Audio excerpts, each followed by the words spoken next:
Breaking news చూస్తున్నాం. అనుకున్నదే అయింది. పెట్రోల్ డీజిల్ ధరలు భారీగా పెరుగుతాయని అంచనాలు వేసిన ఆ అంచనాలన్నీ కూడా నిజమైపోయాయి.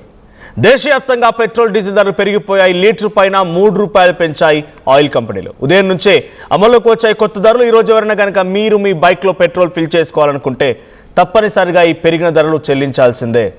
హైదరాబాద్లో లీటర్ పెట్రోల్ ధర ₹110.89, అంటే సుమారుగా ₹111, చిన్న పైసా తక్కువ, ₹111. ఇక హైదరాబాద్లో లీటర్ డీజిల్ ధర 98.96. ఇక గుంటూరులో లీటర్ పెట్రోల్ ధర ₹112.64. ఇక గుంటూరులో డీజిల్ ధర 100.34. ఇక ఫ్యూయల్ రేట్ల పెంపైన ఇప్పటికే హింట్ ఇచ్చారు ప్రధాని. పెట్రోల్ డీజిల్ వాడకం తగ్గించాలని సూచించారు. ఆల్రెడీ కాన్వాయ్ని తగ్గించుకున్నారు. 2 కార్లలో మోదీ వెళ్ళడం, 4 కార్లో చంద్రబాబు అండ్ ఇంకో 4 కార్లో పవన్ కళ్యాణ్, ఇట్లా తమ కాన్వాయ్లో ఉన్నటువంటి వాహనాల సంఖ్యను తగ్గించుకున్నటువంటి సిచ్యువేషన్లోనే అర్థమైపోయింది ఇకేదో భారీ విపత్తు రాబోతోంది, భారీ స్థాయిలోనే పబ్లిక్ నుంచి వాళ్ళు ధరల్ని పెంచబోతున్నారు అనేది. సో తన కాన్వాయ్లోని వెహికల్స్ తగ్గించుకున్నప్పుడే అర్థమైపోయింది సిచ్యువేషన్ ఎలా ఉండబోతుంది అనేది. ఫ్యూయల్ క్రైసిస్ సంబంధించిన విషయాన్ని కూడా ఇండైరెక్ట్గా చెప్పుకొచ్చారు.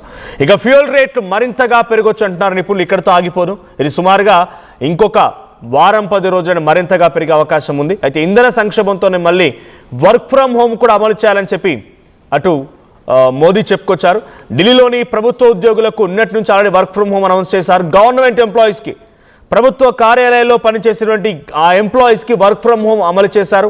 వారానికి 2 రోజులు వర్క్ ఫ్రమ్ హోమ్ని ప్రకటించారు ఢిల్లీ ప్రభుత్వం. ఇక వర్క్ ఫ్రమ్ హోమ్ ప్రకటించే యోచనలో మరికొన్ని రాష్ట్రాలు కూడా ఉన్నాయి. అటు ఏపీ కూడా ఆలోచన చేస్తోంది. సో ఇటు తెలంగాణలో కూడా ఇంప్లిమెంటేషన్ చేయాలన్న ఒక ఆలోచన దిశ నడుస్తోంది.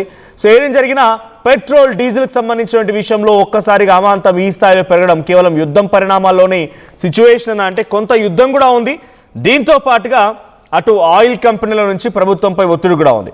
సో ప్రభుత్వం ఇప్పటివరకు అటు కమర్షియల్ యూసేజ్ కోసం, ఇండస్ట్రియల్ యూసేజ్ కోసం ఉండేటువంటి ఆ డీజిల్ పైన ₹25 పెంచేసింది, పెట్రోల్ డీజిల్ పైన.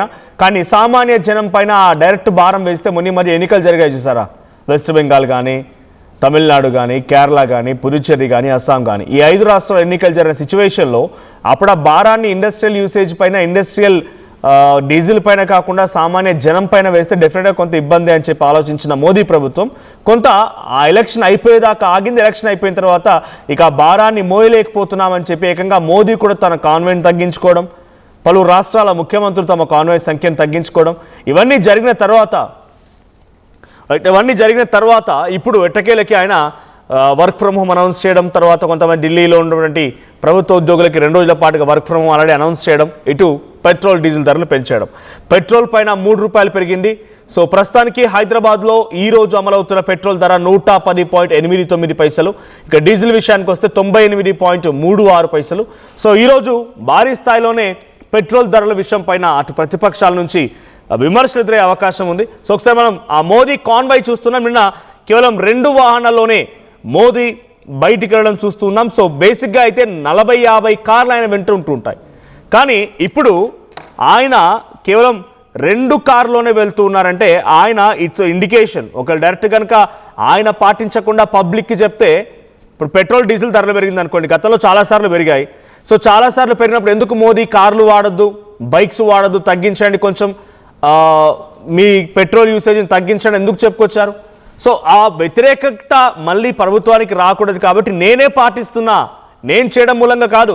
అక్కడెక్కడ యుద్ధం జరుగుతోంది, ఇరాన్ ఇజ్రాయెల్ యుద్ధం జరుగుతూ ఉంటే మనకు సంక్షోభం ఎదురైంది కాబట్టి దాని నుంచి అధిగమించాలంటే ప్రతి ఒక్కరు సహకరించాల్సిందే. నేనే 2 కార్లు వాడుతున్నా, మీరు వాడాలి అని చెప్పినట్టుగా ఆయన వాడుతూ పబ్లిక్ కూడా ఒక ఇండికేషన్ ఇచ్చారు. సో కొంత వ్యతిరేకత తగ్గే అవకాశం కూడా ఉంది. ఈ రకంగా ఆయన మాటలు కానీ ఆయన చేసేటువంటి ఈ యొక్క పనులు అంటే కాన్వాయ్ తగ్గించుకోవడము, వర్క్ ఫ్రమ్ అనౌన్స్ చేయడం అన్నీ కూడా జరుగుతూ ఉన్నాయి. మరి ఏ రకంగా గవర్నమెంట్ ఈ క్రైసిస్ నుంచి బయటపడుతుంది, 2 రోజుల పాటు కొనసాగుతుంది. 2 కార్ల ధోరణి అంటే 40-50 కార్ల నుంచి సడన్గా 2 కార్లకు పడిపోయారంటే ఇది ఎన్ని రోజుల పాటుగా కొనసాగుతుందో చూడాలి. ఈ ఎఫెక్ట్ ఇంకా ఎన్ని రోజుల పాటుగా ఉంటుందో చూడాలి. ఏదేం జరిగినా పెట్రోల్ డీజిల్ ధరలు పెరగడం పైన ప్రతిపక్షాలు కూడా కొంత ఈరోజు మండిపాటు గురే అవకాశం ఉంది. సో దీనికి సంబంధించి మరిన్ని అప్డేట్స్ ప్రతినిధి కృష్ణమోహన్ అందిస్తారు. రైట్, ఒక్కసారి మోదీ మాట్లాడుకొచ్చారు హైదరాబాద్ వేదికగా, హైదరాబాద్లో సభలో మాట్లాడుకొచ్చారు ఆయన. సో ఈ కార్ల వినియోగం తగ్గించండి అని, గోల్డ్ కొనొద్దు అని, వర్క్ ఫ్రమ్ హోమ్ అనౌన్స్ చేయాలని ఒకసారి మాట్లాడేంటో చూద్దాం. जोर दे साथियों, आज जो संकट है उसमें हमें विदेशी मुद्रा बचाने पर भी बहुत जोर देना होगा, क्योंकि दुनिया में पेट्रोल डीजल इतना ज्यादा महंगा हो गया है, पहले से कई गुना ज्यादा कीमतें बढ़ गई है। तो हम सबका दायित्व है कि पेट्रोल डीजल की खरीद पर जो विदेशी मुद्रा खर्च होती है, पेट्रोल डीजल बचाकर हमें वो मुद्रा भी बचानी है। साथियों, आज जो संकट है उसमें हमें विदेशी मुद्रा बचाने पर भी बहुत जोर देना होगा। రైట్, ఈరోజు బ్యారెల్ ధర సుమారుగా $109 ఉంది. సో $109 ఉందని అంటే సుమారుగా ఒక్క బ్యారెల్లో 159 లీటర్లు వస్తాయి. సో దాంట్లో $9,600 పడుతోంది ఒక బ్యారెల్కి యాజ్ పర్ ఇండియన్ కరెన్సీ. అంటే అక్కడి నుంచి వచ్చే ధరే 60 నుంచి 63 రూపాయలు ఉంది ఒక లీటర్కి అనేది సెంట్రల్ గవర్నమెంట్ చెప్తున్నమాట. ఆ తర్వాత ఈరోజు $110 ఉంది ఒక లీటర్కి పెట్రోల్ హైదరాబాద్లో. సో దీంట్లో crude oil cost plus refinery processing fee మొత్తం కలిపితే ₹52. అటు సెంట్రల్ ట్యాక్స్ వచ్చేసి 25 రూపాయలు, స్టేట్ ట్యాక్స్ వచ్చేసి ₹25, డీలర్ కమిషన్ ₹4, ట్రాన్స్పోర్ట్ సంబంధించి ఇథనాల్ ఇవన్నీ కూడా కలిపితే అవొక ₹5, మొత్తం కలిపి ₹110. అంటే మనకు ట్యాక్స్ అదనంగా ₹50 అవుతుంది. మనకు పెట్రోల్, క్రూడ్ ఆయిల్ నుంచి రిఫైనరీ ప్రాసెసింగ్ అంతా కలిపితే ₹50తో పాటుగా ₹25 స్టేట్ ట్యాక్స్, ₹25 సెంట్రల్ ట్యాక్స్, మొత్తం కలిపి ₹50. దీంతో పాటుగా డీలర్ కమిషన్, ట్రాన్సిట్. అంటే ఎక్కువగా మనక్కడ మనం చెల్లిస్తున్న పెట్రోల్ ధరలో 50% మనం ₹100 కడుతున్నామంటే ₹110 లీటర్ పెట్రోల్ కడుతున్నామంటే ₹50 డైరెక్ట్గా అటు ట్యాక్స్కే పోతుంది. ₹25 రాష్ట్ర ప్రభుత్వానికి, ₹25 కేంద్ర ప్రభుత్వానికి. సో ఈ ట్యాక్స్ల విధానం వల్ల కూడా పెట్రోల్ ధర పెరుగుతున్నాయి. ఇప్పుడు జరిగిన డిస్కషన్ కాదు, చాలా రోజుల డిస్కషన్ జరుగుతూనే ఉన్నాయి. సో నెక్స్ట్ కమింగ్ ఆన్, ఇటు సెంట్రల్ గవర్నమెంట్ ఈ యొక్క రేట్స్ని మరింతగా పెంచే అవకాశం కూడా ఉంది. మరొక వారం రోజులు మరింతగా పెరిగే అవకాశం కనబడుతోంది. ఓవరాల్గా 120 వరకు చేరే అవకాశం ఉంది పెట్రోల్ ప్రైజెస్. సో మరిన్ని అప్డేట్స్ కృష్ణమోహన్ అందిస్తారు. కృష్ణమోహన్, నిన్న మనం చూసాం మోదీ 2 వాహనాల్లోనే వెళ్ళడం చూసాం. అటు ఏపీ సీఎం 4 వాహనాల్లో వెళ్ళడం, అటు డిప్యూటీ సీఎం 4 వాహనాల్లో వెళ్ళడం. సో కొన్ని బీజేపీ పాలిత రాష్ట్రాల్లో కూడా ఇదే రకంగా కొన్ని ఇంప్లిమెంట్ చేయడం జరిగింది. సో ఇప్పుడు అమాంతంగా పెరిగినటువంటి ఈ పెట్రోల్ ధరలు బేసిక్గా ఒక 40 పైసా, 50 పైసా, ₹1 పెరిగితేనే ప్రతిపక్షాలు రోడ్లు ఎక్కుతుంటాయి, ఆందోళన వ్యక్తం చేస్తుంటాయి. అలాంటిది ₹3 అమాంతంగా పెంచేశారు.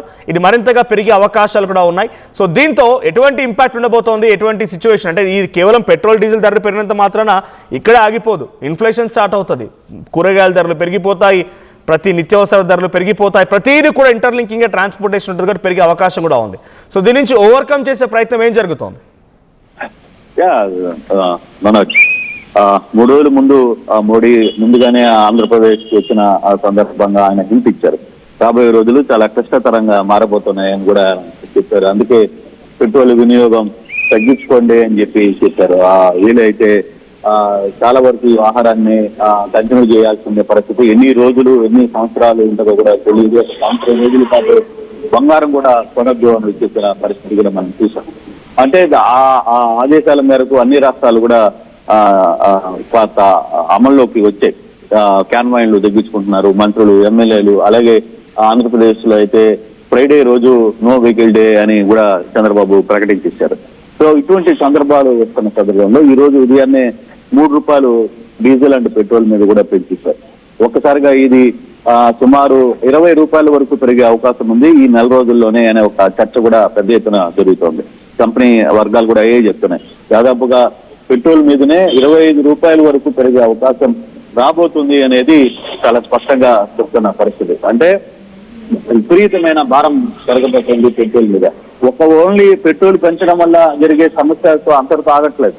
దానివల్ల రవాణా ఛార్జెస్ పెరిగిపోతున్నాయి. సో ప్రతి దాని మీద, కూరగాయల దగ్గర నుంచి పాలు దగ్గర నుంచి ప్రతి దాని మీద కూడా దాని ఇంపాక్ట్ పడబోతోంది.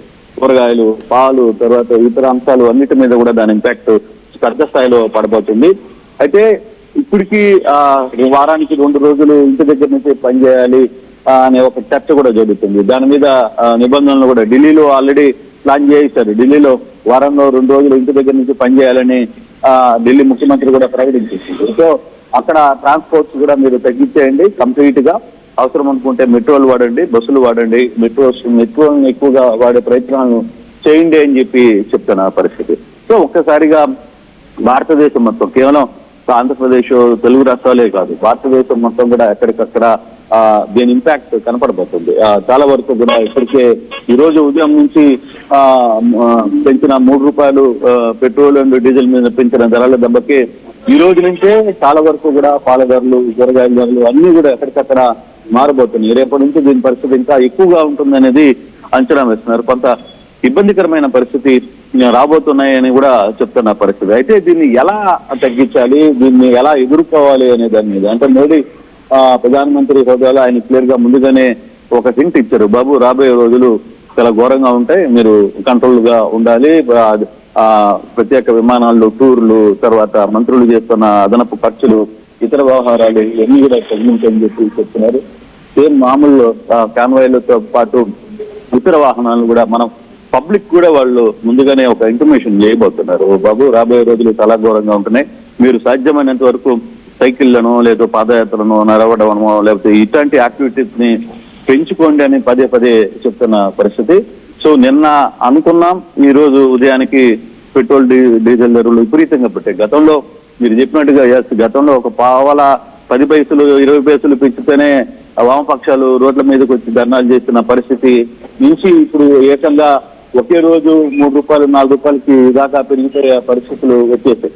సో అయినప్పటికీ ఇప్పుడు ఏం జరగబోతుంది భారతదేశంలో, ఈ ఇంపాక్ట్ మొత్తం భారతదేశం మొత్తం మీద పడుతుంది. కాబట్టి చంద్రబాబు కూడా ఒక మాట అన్నారు, నా దేశం నా బాధ్యత అని. సో ఆ పిలుపు మేరకు ఆంధ్రాలో కూడా చాలా వరకు ఆయన కొన్ని కఠిన నిర్ణయాలు తీసుకునే పరిస్థితులు రాబోతున్నాయి అనేది చెప్తున్నారు. సో ఈ ఇంపాక్ట్స్ ఎక్కువగా ఉన్న నేపథ్యంలో అసలు ఏం జరగబోతుంది, ఇప్పుడు పరిస్థితులు సాధారణ పబ్లిక్ ఏంటి, సాధారణ పబ్లిక్ కి ఆదాయం తగ్గుతుంది తప్పితే ఖర్చులు విపరీతంగా పెరిగిపోతున్న పరిస్థితి. ఇన్ఫాక్ట్ భారతదేశం మొత్తం మీద, అందులో ప్రధానంగా బీజేపీ ప్రభుత్వం మీద ఈసారి ఆ ఇంపాక్ట్ బాగా చూపించే పరిస్థితులు అయితే కనబడుతున్నాయి. సో ఇప్పటికీ మన ఈ 3 రాష్ట్రాలకి 5 రాష్ట్రాలకు సంబంధించిన ఎలక్షన్ సమయంలో ఈ ఇంపాక్ట్ ఉన్నప్పటికీ కూడా చాలా వరకు దాన్ని అంటే ఇంపాక్ట్ పడకుండా బీజేపీ కొంత జాగ్రత్తగా కాపాడుకోగలిగింది. కానీ ఇప్పుడు జరగబోయే పరిస్థితులు ఇంక చేతులు ఎత్తాల్సిన పరిస్థితి, గవర్నమెంట్ కూడా చేతులు ఎత్తేస్తుంది. బాబు, ఇది మనం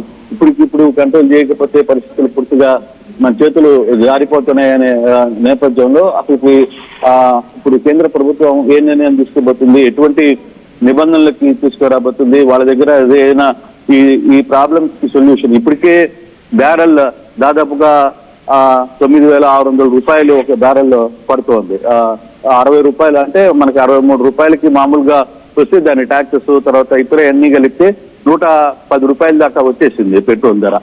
సో ఇది కేవలం కొన్ని రాష్ట్రాల్లో ట్యాక్సెస్ సంబంధించి వ్యవహారంలో కూడా ₹25 ఆంధ్రప్రదేశ్ తీసుకుంటే సెంట్రల్ గవర్నమెంట్ ₹25 తీసుకునే పరిస్థితి. అంటే ట్యాక్సెస్ రూపంలోనే దాదాపుగా ₹50-55 అసలు ధర మీద పడుతున్న నేపథ్యం. అది ఇంకా ఎక్కువ స్థాయికి వెళ్లే పరిస్థితి అయితే ఉంది. ఈ పెట్రోల్ ఇంచుమించుగా రాబోయే రోజుల్లో దాదాపుగా మరో ₹20 కూడా పెరిగే అవకాశం ఉంది అనేది చాలా స్పష్టంగా కనపడుతుంది. మనవచ్చు. Thank you Krishnamohan. సో మొత్తంగా వారానికి 2 రోజుల పాటుగా అటు ఢిల్లీలో వర్క్ ఫ్రమ్ హోమ్ ప్రకటించినట్టుగానే ఇతర రాష్ట్రాల్లో కూడా ప్రభుత్వ ఉద్యోగులకి వర్క్ ఫ్రమ్ హోమ్ అనౌన్స్ చేయబోతున్నారు. ఐటీ ఎంప్లాయీస్కి మళ్ళీ దాదాపుగా వర్క్ ఫ్రమ్ హోమ్ని పర్మనెంట్ చేసే అవకాశం ఉంది. సో చాలా వరకు ఆన్లైన్ కాన్ఫరెన్సెస్ ఏర్పాటు చేయాలని డైరెక్ట్గా మోదీయే చెప్తున్నారు. అయితే ఇక్కడ చాలామంది కామెంట్స్ చేస్తున్నారు, please do comment your opinion to. So ఇక్కడ ఏం చెప్తున్నారంటే సో చాలా వరకు ఫర్ వార్ పర్పస్, యుద్ధం కారణంగా అంటున్నారు. ఇంకొకరేమో మనం ఎకనామిక్స్ చదువుకోవాలి, ఎకనామిక్స్పై ఐడియా ఉండాలి మనకి. సో కాబట్టి మనం దీన్ని మోదీ లేకపోతే ఎక్సెప్షన్ ఏం లేదు, ఇండియా వరకు ఎక్సెప్షన్ ఏముండదు, అందరూ సమానమే, ప్రపంచ దేశాలతో పాటుగా మనం కూడా నడవాలని ఒకరు అంటున్నారు. So someone blaming any political parties, better you study economics అంట శ్రీ నారాయణ మోదే కుర్తి ఆయన కామెంట్ చేశారు. తర్వాత no election so that price will increase Modi waited elections అనేది సిద్ధు సతీష్ చెప్తున్న కామెంట్. సో ఏదేం జరిగినా ఇట్స్ క్లియర్ ఒకటైతే, బ్యారెల్ ధర గతంలో ₹90 ₹20 ఉన్నప్పుడు కూడా ₹50కే మనం పెట్రోల్ తీసుకున్నాం. నాకు తెలిసి బైక్లో నేను పెట్రోల్ ఫిల్ చేసింది ₹50 నుంచి లీటర్కి. ఆ తర్వాత నుంచే ఇప్పుడు ₹110 అయిపోయింది. వితిన్ 10-20 సంవత్సరాలు 10-15 సంవత్సరాలని ₹50 వరకు పెరిగిపోయింది. 2014లో రేట్ ఎంత, ఇప్పుడు రేట్ ఎంత, మరి అప్పటి సిచ్యువేషన్స్ ఏంటి, ఇప్పుడు సిచ్యువేషన్స్ ఏంటి. మీకు పావర్టీ కూడా చెప్తాను నేను ఇక్కడ.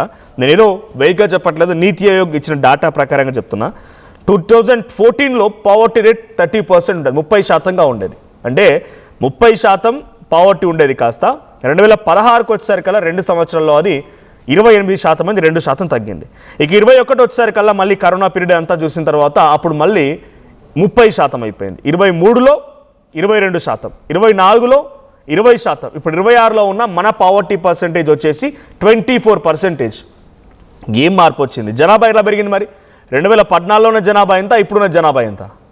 సో పావర్టీ నుంచి ఎవరు బయటికి రావడం లేదు, అంటే బీదరికంలో నుంచి ఎవరు బయటికి రావడం లేదు.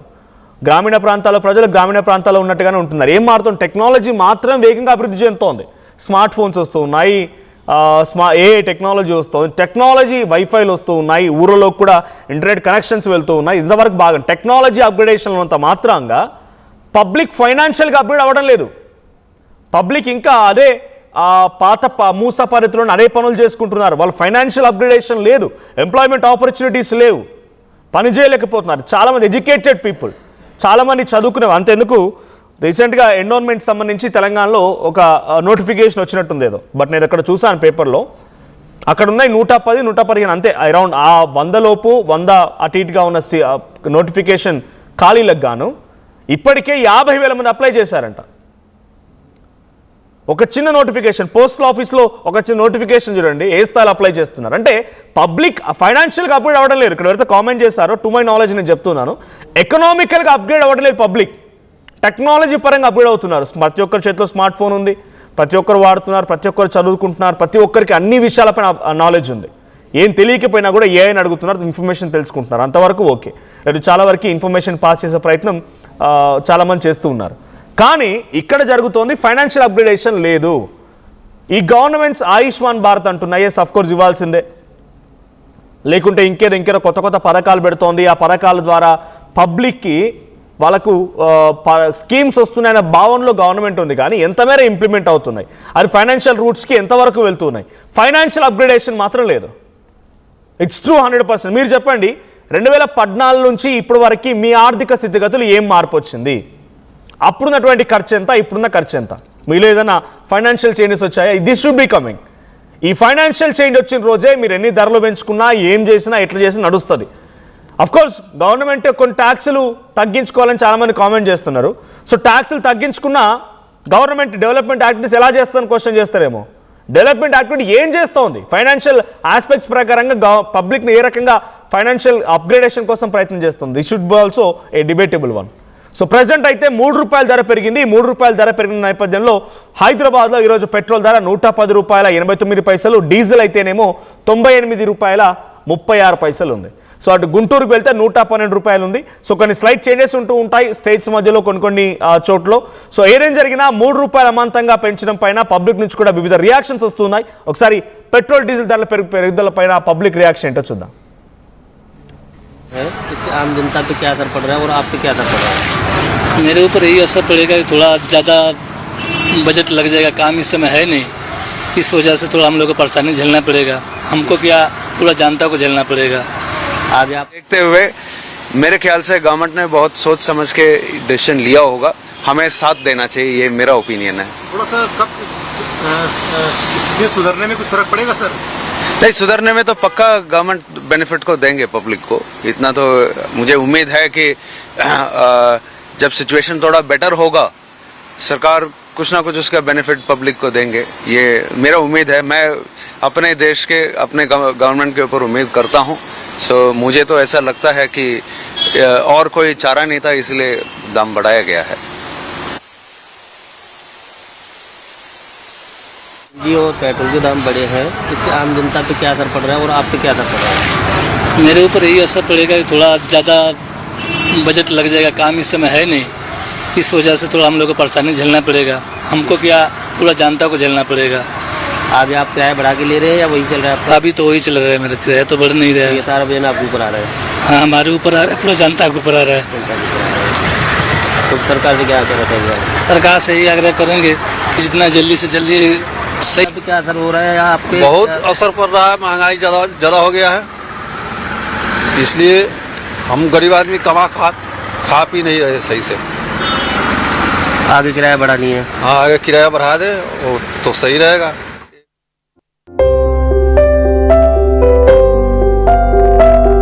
చిన్న చిన్న ఆనందాలు 35 ఏళ్లుగా నా జీవితంలో లేవు. 35 ఏళ్లుగా నేను డైపర్లలో బ్రతికాను. 6 సెంటీమీటర్ల ఫిస్టులా నా మూత్రాశయంలో లీకు కారణమైంది. ఎవరూ నాకు సహాయం చేయలేకపోయారు. AINUలో వైద్యులను కలిసే వరకు. అక్కడ వారు రోబోటిక్ శస్త్రచికిత్సతో నాకు పరిష్కారం ఇచ్చారు. వారు నా ఆత్మవిశ్వాసాన్ని కూడా తిరిగిచ్చారు. Precision care makes it possible.